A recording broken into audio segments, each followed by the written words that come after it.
Hi, I'm Dr. Jeff Buxton. I'm here with Dr. Ben Miraglia, and we are discussing today a pretty exciting topic, genetics and the role of epigenetics on craniofacial growth and development. We're thrilled to have Dr. Miraglia here with us today. I think just about every airway dentist in the US and maybe even the world has at some point heard a podcast or a lecture by Dr. Miraglia. So thrilled to have him here today. And we're going to talk a little bit about the history of airway structures and what our jaws look like today and what they look like in the past. And I think how we want to start off is first, I want to say in dental school, I learned nothing really about the history of craniofacial growth. So to come upon this subject, I've kind of had to search for it on my own. But I want to know a little bit about your experience and how you came to discover the issues that we see today with smaller airways and why that is. Yeah, well, thanks for having me, Jeff. This is going to be fantastic. We'll have a lot of fun with this topic. And same as you, I did not learn any of this in dental school. So 4 years and everything we learned had nothing to do with the jaw growth and development and how it came about. And of course, what interfered with it along the way. And one thing led to another, and starting to take other courses, and you start learning from other disciplines out there. And it turns out I learned a lot from anthropology research. And some of it had to do actually with a dentist. And so some of the early work was done by Dr. Weston Price. And fascinating to know that there was actually a dentist involved with teaching us why are the jaws changing, shrinking, delivering more crowded teeth. So this gentleman, Dr. Price, packed up himself and his wife, and they went on just a whirlwind tour. And I believe they went to somewhere between 11 or 14 different countries. And they stayed for a long time. He spent over a decade doing this, observing the peoples and cultures. His interest was, why are other places healthier than us? So that's where he set out to kind of explore. And what he ended up finding was that in cultures that are, let's say, pre-industrial, pre-Western living, they have a different pathway. And he recognized that it was the nutrition. So the food took center stage in his findings. And his book is entitled Nutrition and Physical Degeneration. And so, of course, we're thinking about this title, and he recognized that if you start to change the food source, you start becoming more unhealthy. And so one of the early kind of anthropology people that was putting these puzzle pieces together was a dentist. And fascinating to learn that. I wish I did learn it in dental school, but he collected a lot of information. And it should be no surprise the food industry did not like him very much. So he developed a lot of enemies in the food industry. And I believe that the story was that, he was made out to be like a quack and a crazy kook and saying bad things about food. And, he didn't know what he was talking about. So they turned him into, something that was seen as a negative. But meanwhile, he was right about learning that the food source, as it's altered and changed, can affect how healthy or unhealthy a human being can be. Yeah, I mean, it seems strange that that would be controversial at all because we know that muscle, when placed under tension, is going to grow and strengthen, and it'd be the same case with our oral facial muscles, right? If we're eating softer foods, there really isn't any tension in the muscle, so there's no room really or any trigger or stimulus for growth, right? Where, Yeah. harder foods requires more muscle activity. The muscle activity, it's easy with an analogy to kind of see the difference. Like when you go to the gym and you work out, the first day you walk in, if you haven't been to the gym in a while, you have weaker muscles than let's say a year later.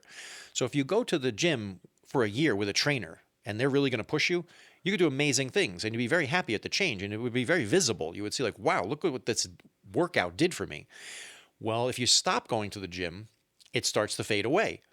And so if you stop going to the gym and it starts fading away, you're losing that muscle strength, you're losing that muscle tone, and basically you could be back where you started if you stop for long enough. We don't get to just keep it. So at the jaw level, the early harder food, which is more that pre-industrial, pre-Western model, is that the infants at 6 to 9 months old start to kind of grasp and grab and pull and gnaw on things. They're working those muscles earlier, so their jaw muscles are stronger. When the jaw muscles are stronger, it grows the bone better. So it turns out our jaws grow primarily by the muscle activity. And as soon as we shift towards a softer food, well, that's like stopping going to the gym. So basically, harder food early for a child is like having a trainer at the gym to really work into the muscle, get the strength, get the function, get the jaw growth. Softer foods for a child, like the blended baby foods and or the things we might go get that are natural and then blend them in a, all the way to a puree, we're giving the child a liquid diet. So they don't get to keep the muscle strength. So now weaker muscles, less jaw growth, crowded teeth downstream, but a long list of other things. I mean, I'm a general dentist, and I see patients every day, and in the office, we see these. I don't know if we were talking about this earlier. I don't know if we ever see anyone walk in that has enough room, right? Yeah. And so, but this isn't a new problem. This is something that we've seen for Yeah. hundreds of years. Can you take us back a little bit on, where we kind of began to kind of get off path? Yes. And so totally not a new problem. Right now, so we're in America, so we'll talk about here. We are like 7 to 8 generations into that Western industrial model where the early soft food begins to, take over. So a child today has had soft food in every meal that they've ever eaten for the first like 2 years of life. It's all mush. And so you go back 1, 2, 3, 4 generations, all the way to 7 is really where it starts to change. So you're talking about a 20 to 25-year interval for each generation. So the child will recognize has smaller jaws, crowded teeth, needs braces, but so did the parents, the grandparents, the great-grandparents. We're going back 7 generations before you recognize that the opposite was true. So 7 to 8 generations ago, most people had good jaw growth and development, all of their teeth, and they were similar, meaning less variability. The teeth kind of came together nicely. A good bite, we would call it. Proper development, a good bite. But you have to go back 7 or 8 generations for this. What we learned from the anthropology research is that the malocclusion is our kind of professional word for bad bites, underdeveloped jaws and bad bites, but that starts right away in the first generation. You could take any culture that they've studied around the world and they have similar pathways. As soon as that culture begins the trading of food, and that they notice that's one of the early steps to becoming industrialized or westernized, is that this natural isolated culture that was doing everything right, basically, until they get to that step of, oh, we're going to go and be more advanced, so to speak, they start to trade food. Well, trading of food starts to soften the product that they're now eating. And the malocclusion rates, or the crowded teeth and bad bites, start showing up in half of the population in the first generation. So it jumps really fast from a near zero to half. That's one generation. That's 20 to 25 years. But the second, third, and fourth generations, it goes from 50 to 70 to 85 to breaking 90. So all of a sudden you see, 4 generations over 90%. That's 100 years. So 80 to 100 years is all it takes with the early softer food to have almost everybody showing up with crowded teeth and bad bites. And we would think about, like you mentioned in your own practice, it's very rare to meet an adult that has full jaw growth and 32 teeth. Yeah. And downstream from that, they really are healthy, totally. Like no medications and no symptoms, right? That's a rarity. That's like a unicorn today. Well, if you flip the script back going 200, 300, 400 years ago, that was the norm. An adult skull would be fully grown. You'd have 32 teeth where they belong, and you would end up having a really healthy population in that society, free of disease. So when they track this all back, the anthropology shows us that not only does it start rather quickly, it grows rather quickly. So the rates of malocclusion or bad bites and crowded teeth jump into the 90 percentiles right away, just a few generations. Wow, that really speaks to, those that say, growth is solely related to genetics, right? If we are seeing this, that within one generation, 50% of the population has malocclusion if they're eating a softer diet, it right there points to the epigenetic portion, which we'll discuss a little bit more of, but the environmental factors that go into the growth and development, right? But what I want to get, before we get into that, I want to go back a little bit to the anthropological research and kind of how you kind of stumbled upon that, or probably didn't stumble upon it. You were seeking out answers, right? And kind of how you came to those answers, if you could. Oh, yeah. So coursework, but it all started with a dissatisfaction in the current orthodontic or traditional orthodontic model. So I was a 10-year reconstructive dentist first before I even started this. So in 1993, I joined a practice. I was doing crown and bridge and implant reconstructive dentistry. But for those 10 years, I was sending children to an orthodontist. sending them to the orthodontist, and then you're watching, because here I am, the general dentist, so they're coming in for their cleanings every 6 months. So I'm watching orthodontics be done on all these kids and dissatisfied. I'm seeing, oh my goodness, this is the best it is. Like, I had no idea. So you're watching these kids get treated, and then you see the results, but then you see the results over time, because now that 14-year-old is going to be 18, then 20, and the time's going by, and you're looking at this and you're going, oh my God, nobody wears their retainer. So you see it all shifting back.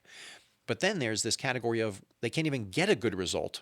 So you're looking at the bite, the occlusion, you're looking at the TMD symptoms the child might have, the headaches, the things that are going on, and you're being asked to make a night guard maybe, or, there are spaces, do some bonding, and you're watching all this stuff, and you're wondering, is that the best it can be? Is this really what we're doing? The category that tipped it over for me was the extractions. So I'm sending the kids out, but they'll come back without teeth. So all of a sudden there's 4 teeth missing.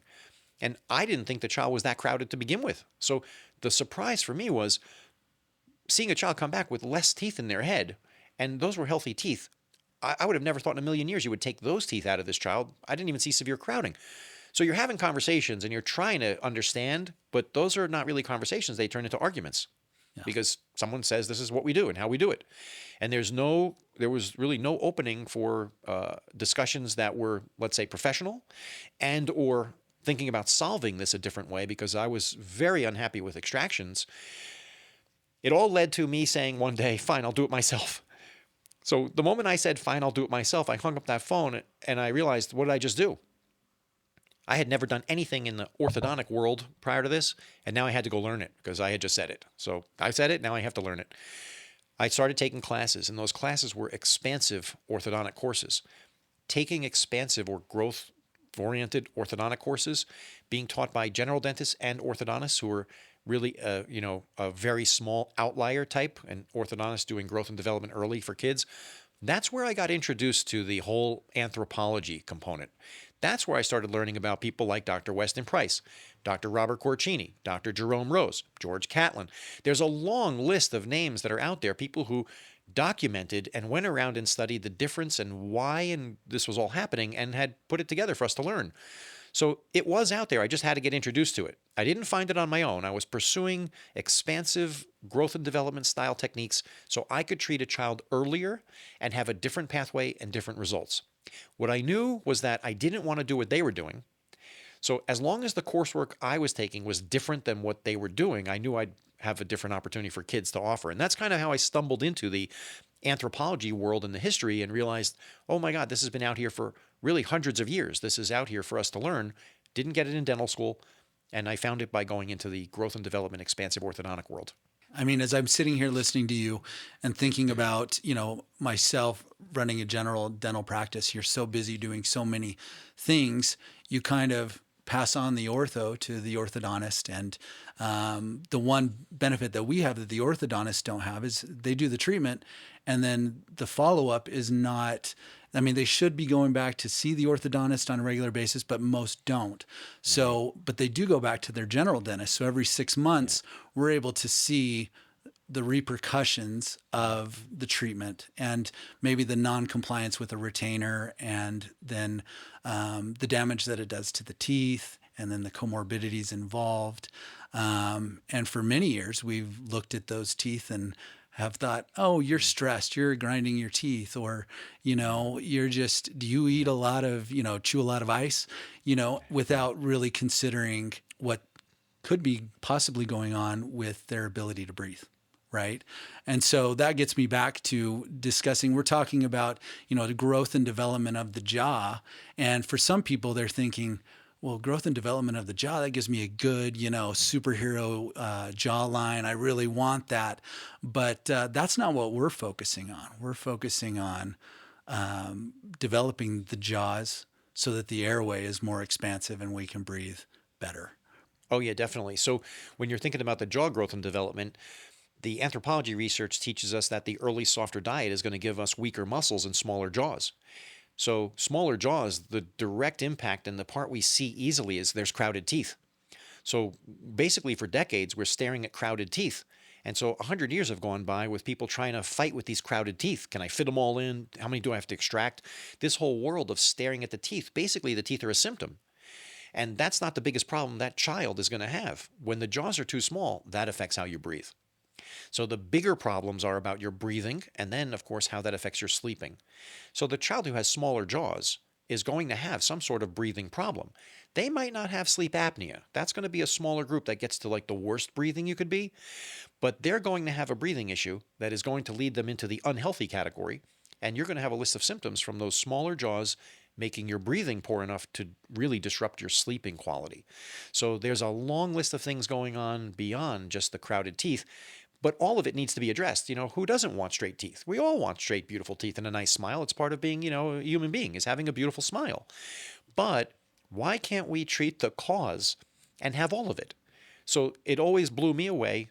Why would we ignore the foundation and just fight for straightening some of these teeth and maybe have to take out some teeth? It seems like that's just a disaster of an approach. How about grow the foundation to the right size, keep all the teeth, and maybe even if you do it right and you do it early enough, you might even be able to keep more wisdom teeth later on. So it seems for me, it was just common sense, logical. Yeah, the right way to go here is treat the jaws early, get the muscles back, get them to basically recruit the muscles to grow the jaws as they were designed to do. And so I know you touched on it earlier how muscles, can affect bones. And this is true. In a human being, the bone yields to the muscle, or the bone will yield to the soft tissue. And as far as genetics, epigenetics goes, there are some examples that people like right away start to understand. So we might have genes that program our height.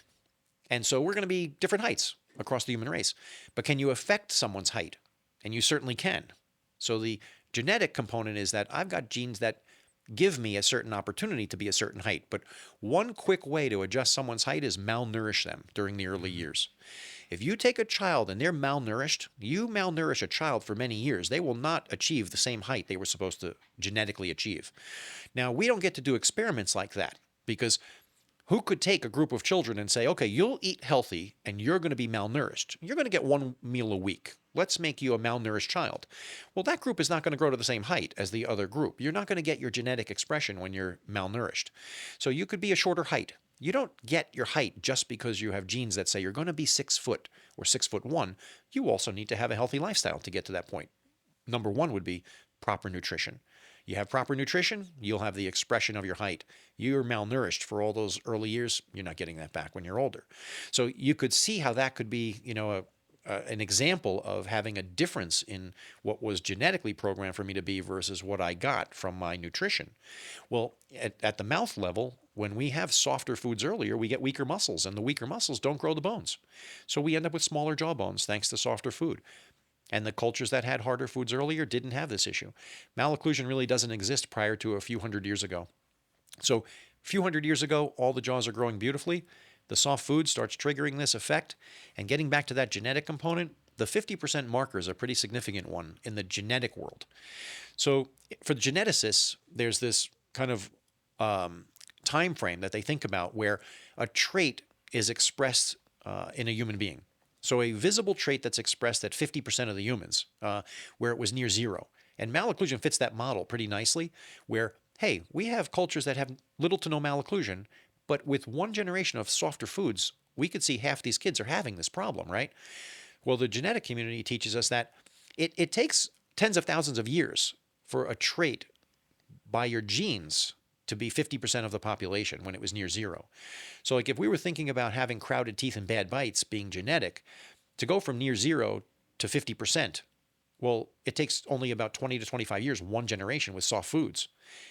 But if it was all from your genes, it would have been about 27,000 years.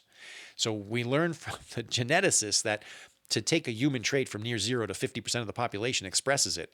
For your genes to be doing that, it's at 27,000 years. It's a really slow process. Yeah. So you could look at changes in our skull size over eons, like taking a look at millions of years. And when you're looking at tens of thousands of years, you could see, yeah, the human skull is slowly shrinking over time and changing shape and form. But that's over a long period of time. Those changes are really slow. When you look at what happened with malocclusion, the jaw size went from, the right size to really small. And it happens in 1 to 2 to 3 to 4 generations, going from 50 to 90%. So the genes don't really carry the day when we're talking about crowded teeth and bad bites, malocclusion. It is the epigenetics or the acquired environment here. It's basically malocclusion is an acquired condition. Yeah. I sometimes refer to it as a self-inflicted wound. We didn't know, Didn't know. but as we switched to softer foods, the anthropology community shows us where we got these smaller jaws and bad bites from. The environment, not the genes. And we know this because we've seen the skulls. I mean, that you mentioned Dr. Corcini, and we have the benefit of being able to look at these skulls and measure the change, right? And today, we see, very rarely do we see an adult walk in. One of the measurements that we use is the distance between the first molar on the upper from the left side to the right side, and very rarely do we see an adult walk in that has a wider intermolar width than 40 millimeters. But in the skulls that we do have, in the skull collection that the anthropologists have, the distance between the first molar from left to right on the maxilla, the upper jaw, you mentioned you had a conversation with Dr. Corcini about this. Could you, kind of explain your conversation Oh, with him yeah. about this? So once I found Dr. Corcini and started to kind of follow him around and listen to him and see what he had and get his textbook and some of the papers he wrote, now you're basically learning 4 decades of anthropology research. And Dr. Robert Corcini is not just an anthropologist. His focus was on malocclusion. He's basically a malocclusion anthropologist. He was very focused on the head and neck and the jaw size. So when they're studying skulls, and people like this get invited to digs all around the world where skulls are found. So his research involves going out and, during the summers and the breaks, they would go to the sites, measure the skulls. And then, of course, he's teaching at university during the semesters. But they're invited all over the world. And what they learned was that no matter where you study an isolated, natural, aboriginal, native culture, all of them have the same progression. So they go from having little to no malocclusion prior to the transitioning to that kind of industrial Western model, and they all gain the malocclusion at the same rates. So these are cultures that are not connected at all to each other, but meanwhile they have the same pattern of malocclusion or crowded teeth and bad bites that's mapped out by the generations of using the softer foods. So we learned from them that, yeah, they make measurements of everything. And as they make measurements of everything, and of course, I'm living in this transverse measurement world where I love the width because the kids who have the early soft food are very narrow. So the jaws are going to be narrow and back, and we want wider and forward, which is what we used to be. So, okay, let's start measuring narrow. Where are they? So we have research out there that gives us ideas of where kids are as the last few generations have gone by. And out of University of Michigan, we learned a bunch there on growth and development of kids that showed 35 to 39 millimeters between the upper first molars was reasonable around 12 years old, and showed, well, those are the kids who need very little orthodontics. They have minimal to no crowding. They have a nice amount of development to have their teeth fit in. But again, at 12, that's the first 28. Those kids will go on to not really fit their wisdom teeth. So we're talking about a generation or two ago. If we go back to 2-3 generations when they're doing that research, we're already knee deep into malocclusion. So most of our kids are growing up with crowded teeth and bad bites. But the smaller percentage of kids who have kind of good development and they don't have these types of problems, they have wider jaws than the other kids. So comparing, wider jaws are better for your arch to form and your teeth to line up and have a good bite.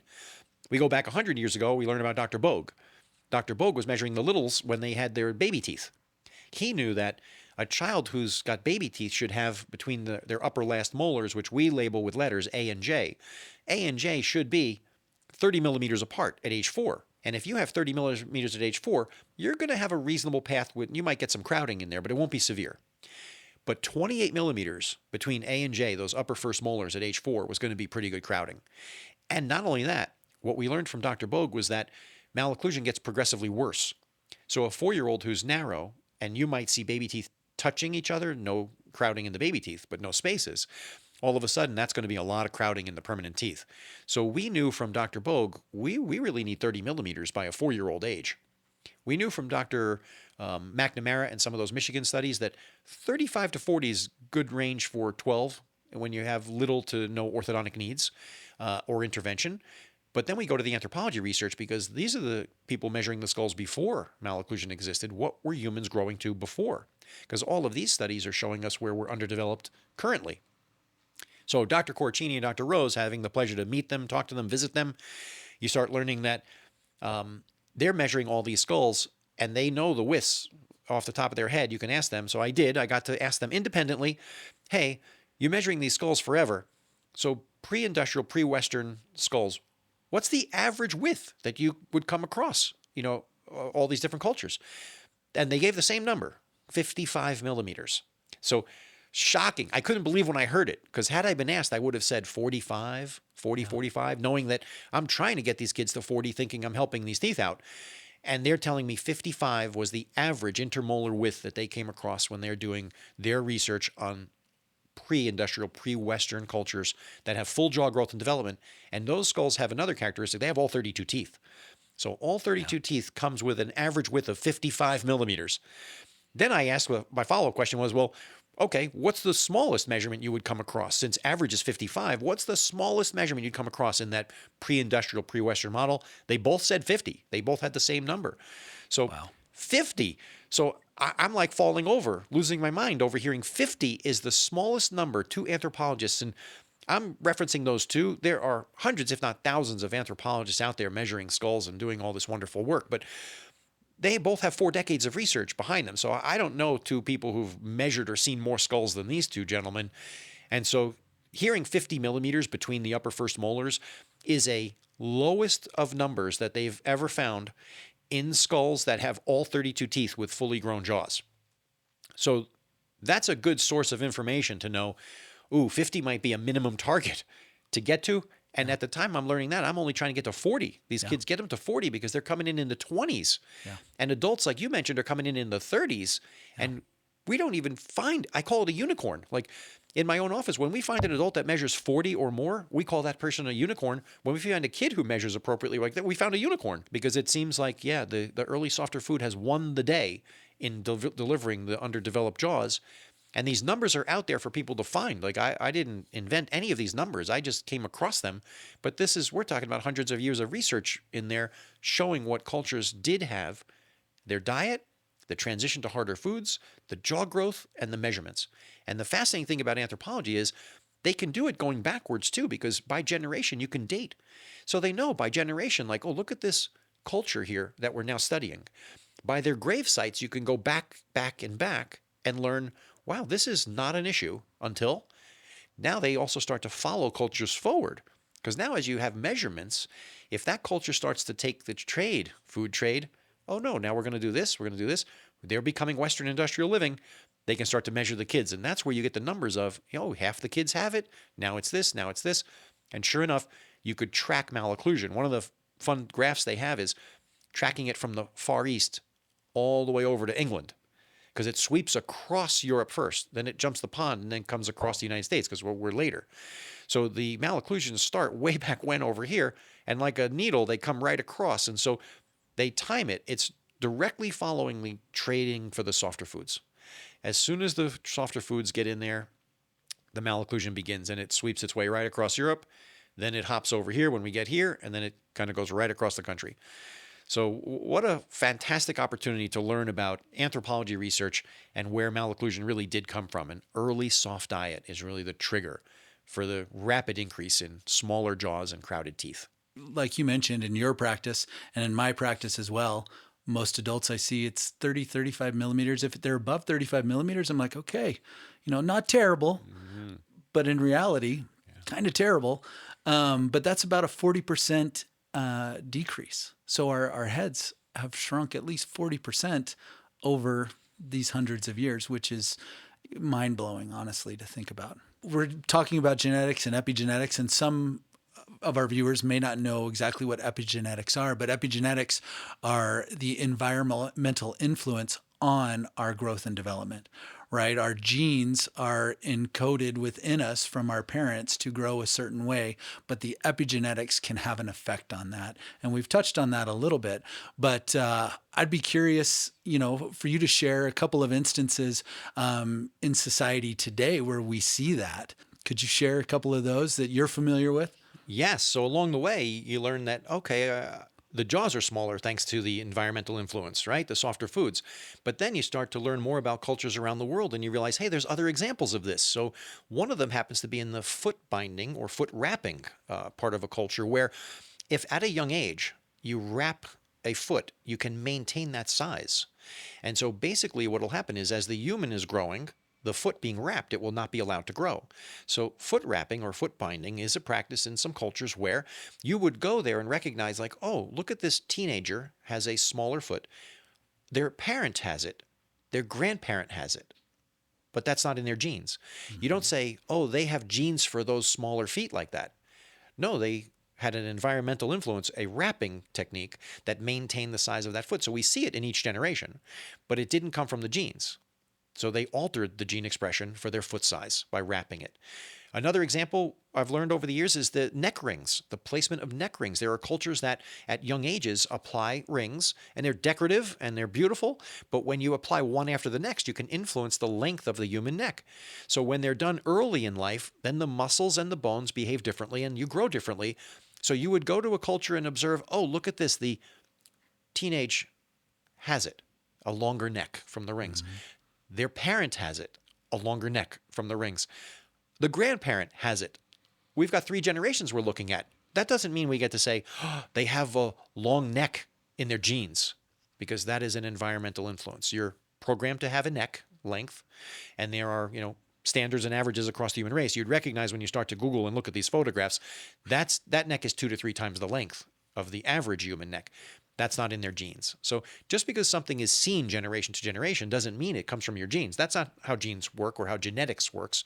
You could see a lot of things generation to generation, provided they had the same environment. Well, it turns out the last 7 generations in our country of early soft food show the same result. Crowded teeth, bad bites, smaller jaws. So we have the same environment from child to parent to grandparent to great-grandparent, which is why we get to see these are the things that are happening from the early soft food. But just like with the smaller jaws and crowded teeth, we wouldn't look at the child and say, oh, your parents both had crowded teeth and their parents had crowded teeth. It's in your genes. No, just like the feet and the neck, it's an environmental influence that creates that. So our focus is on craniofacial growth and how that helps us to breathe better and have sufficient room for our teeth to come in. And soft foods, a soft diet is one of those epigenetic factors that can affect growth and development. Mouth breathing is another one, tongue posture as well. In your practice, what have you done to help address this issue in your patients? And what other maybe factors have you seen that also can affect this growth and development in our kids? Oh, yeah. So the anthropology teaches us like the starting point is that softer food transition. And so when cultures that are natural and isolated start to transition into the softer foods, that's like the first insult coming, but there are more downstream. So the next level is that you get to graduate to bottles and pacifiers. So the more you become industrial Western living, then the bottles pop into the scene and the pacifiers also. Well, those are 2 things that most families have used, and I use them on my kids too. So I don't want anybody to take this the wrong way and be like, oh, look at this guy telling us don't use bottles and pacifiers. We use them all day, every day, because that's what we had to do, and this is what we had at our disposal. So I used all of that stuff. But you recognize that, well, the early softer food gave us weaker muscles, and the weaker muscles are dysfunctional, so they're not even functioning properly. So weak and dysfunctional muscles give us underdeveloped jaws. Well, it turns out the bottles, that nipple of the bottle gets between the tongue and the palate. It keeps the tongue low. So it's much different than a breastfeeding where the tongue can compress the tissue to the vault, and that causes growth. The bottle's getting between and blocking the tongue from going up to the vault, so it cannot compress into the palate and produce jaw growth and development. So the bottle actually works against us for growth and development. The bottle feeds the baby. We get the nutrition in there. However, the bottle holds the tongue low. And when the tongue stays low, the jaws are not going to grow wider and forward. So the bottle becomes an obstacle to good jaw growth and development. The pacifier, it does one step even further than the bottle. It's a touch worse. The pacifier gets between the tongue and the palate, so it's going to hold the tongue low. But if you've seen an infant using a pacifier, what they do is they suck on it a lot. So the lips and cheeks are very active. And so I'll demonstrate for the benefit of the audience and do this. Just watch a child with a pacifier. They're going to look like this. Yeah. Well, they're overworking the muscles on the outside. So we're holding the tongue down with the pacifier prong that's inside, but now they're going to do all that activity out here. Well, that activity is squeezing in. So the pacifier takes the tongue away from the growth and development, but it makes you work your muscles on the outside. The lips and cheeks are going to get too strong too fast. We can't grow wider and forward that way. So going from the softer food, then there's bottles, then there's pacifiers.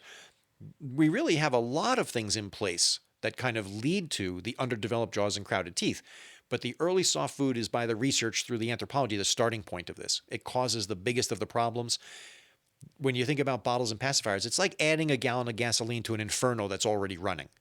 Then last but not least, when you go even farther, you start learning about tongue tie, lip tie, and cheek ties that exist. And some kids do have restrictions on their muscles. And if you have restrictions on your muscles, you cannot grow the same. So having a tongue tie or a lip tie or a cheek tie will also affect your growth and development of the jaws. So that's probably a pretty comprehensive list of softer foods, bottles, pacifiers, and lip, tongue, and cheek ties that can contribute to underdeveloped jaws in just about every single child we meet. Yeah. And there they are. Oh boy, crowded teeth and bad bites and breathing issues. So recognizing that most kids are going to come in at the age of 3 years old and already be underdeveloped and have baby teeth that are together with no space and have symptoms and breathing issues, we get involved now at age 3. So instead of waiting until 11, which now that seems ridiculous to wait until 11, that seems absolutely unbelievable to choose something that you would do at 11 years old versus earlier. So we do treat the kids early, and in my own practice, I begin at 3. There are offices that even work younger than this, but I'm comfortable working from 3 and above. So if I were sharing with a parent, like, what can you do earlier? I would say between 0 and 3, it's definitely not a bad idea to start to look into things like baby-led weaning and solid starts, because those are 2 programs where you can actually learn how to introduce your child to solid foods earlier. And so there's nothing wrong with learning how to kind of change this cycle by getting involved with harder foods, more natural diets earlier. And that's 2 pathways that can help parents out in that 0 to 3 category. Let's start to change the dynamic of how the child's eating earlier, which would, help out a lot. But the kids who come in at 3, we're already there. We've missed a lot of jaw growth and development. The baby teeth have no spaces between them. We know this is going to be severe crowding coming up. So we want to get involved with helping them. So for the last 2 decades in our practice, we've been using a combination of things. One of the things we do a lot of is nasal hygiene. So we get natural sprays, because I'm a bigger fan of using something natural for a child. There are several choices out there for natural sprays, and we teach the children how to blow their nose. So blowing your nose and using nasal sprays to clean out the nose and get that kind of open to be able to do some breathing is very helpful. So nasal hygiene. Number 2, I've come across guidance appliances over the course of the education, and there are these removable guidance appliances that children can wear. From 3 to 12 is an age range where they can use these. And what the guides do is they start to redirect the breathing and musculature. So basically, you're asking the body to heal itself by just giving it guidance. Let's get the nose breathing again. Let's get the tongue and the palate. Let's get the lips and cheeks out of the equation. And that's how you start growing wider and forward. So for a child to wear a guidance appliance, it can start to redirect their growth and development. Beyond the guides, we talk about myofunctional therapy. Visiting a myofunctional therapist, or some offices have them in the office. I refer to the myofunctional therapy community, and we send the children there. The good news is myofunctional therapy is good for any age. But because I mostly treat that 3 to 12 group for children, we want the myofunctional therapist involved, because that myofunctional therapist is going to be involved with breathing, musculature, and posture. And when they start working all of those things, they're basically a physical therapist for the head and neck. And that affects the entire body. So when you're thinking about myofunctional therapist, you're thinking about someone who can help your child's jaw muscles, head and neck muscles, to behave properly. And when you have proper muscle function, you get proper growth and development. So combining 3 things, nasal hygiene, guidance appliances, and myofunctional therapy, has done wonders for the patients in our practice. Fast forward a little more, and while it's nice to help the people in your own community, we recognize that, well, there's very few of us out there doing this. So a group of people like myself who've been doing this for a while, and others that have seen this go on, put their heads together and realized, well, there's not a lot of access to this. There's very few people around the country. What are parents supposed to do when they're states away or hours away? Could we do this remotely? And so the big question was, is it possible to deliver this type of care remotely? Could a child do nasal hygiene? Can they do guidance appliance techniques and wear remotely? And can they do myofunctional therapy remotely? And the answer is yes, you can do that. So this all evolved into what is now a company called Toothpillow. So Toothpillow is a company where a parent can find us and then kind of submit their child. Is my child a candidate? And we will have them submitting a lot of information about their sleeping and breathing so that we could learn about the child and their symptoms and their struggles. But we also ask them to upload photographs. And if they upload photographs according to a template, I can kind of see what's going on. So I screen these children to determine, can we help them remotely or not? Can we solve for access for this particular family? The good news is, between 3 and 7 years old, most kids would qualify for remote care, meaning we could deliver a successful treatment for that child remotely using nasal hygiene, guidance appliances, and myofunctional therapy. 8 to 12. From 8 to 12 years old, we do a fair amount of expanders for kids. And so I would tell you between 25 to 30% of the kids that are 8 to 12 need fixed expanders, and I can't treat them remotely. That's an in-office technique. So that would leave, anywhere from 70 to 75% of the kids could be treated remotely with the same technique, the guides, the myofunctional therapy, and the nasal hygiene. So we have an opportunity to treat a majority of children in this remote pattern. It solves for access. A parent will no longer have to fly somewhere or drive hours to get somewhere. And maybe one day there'll be enough dentists doing this that a parent could go next door and have it done. That'd be wonderful, like in a dream world. But for right now, we have an access problem. So we built Toothpillow to solve for access. And as it turns out, we ended up solving one other problem, which was affordability. Looking at the numbers that we charge patients to do this in our practice, we can do it for a lot less remotely. Obviously, you take away the physical structure of the building and the expenses associated with running that practice, and you could do this more affordably. So a parent who is, let's say, nowhere near someone who could offer early treatment for their child could visit toothpillow.com, submit their child to see if they're a candidate. Most will be, some will not be. For the ones who are, then the parent has a choice, an opportunity to pursue this, or for the parent who is denied. It doesn't end right there. When we do deny a child, it's kind of painful because they've submitted their child, they're asking for help, we see the symptoms, we know they're struggling. So it's a little upsetting to deny a child. What we do then is we immediately contact the family and look at where are they located and do we know someone near them that does early treatment in their office? Because as you and I are both in different locations, there are others like us. We're not the majority yet, but there's enough of us around where we start to help parents locate into offices that do early treatment, and they're focused on the jaw growth and development, not the teeth early. Yeah, that saved a lot of inconvenience for parents. I mean, throughout your career, you've had parents probably travel hours to get to you, and Toothpillow has stepped in to increase the accessibility. Just yesterday, in my own practice, I had two families come in. The older child needs expanders. The younger child is going to go through the virtual program. It's important to note that each patient that's submitted through Toothpillow is screened, typically by you or another airway doctor, and then they are then directed to a airway doctor that is more local to them.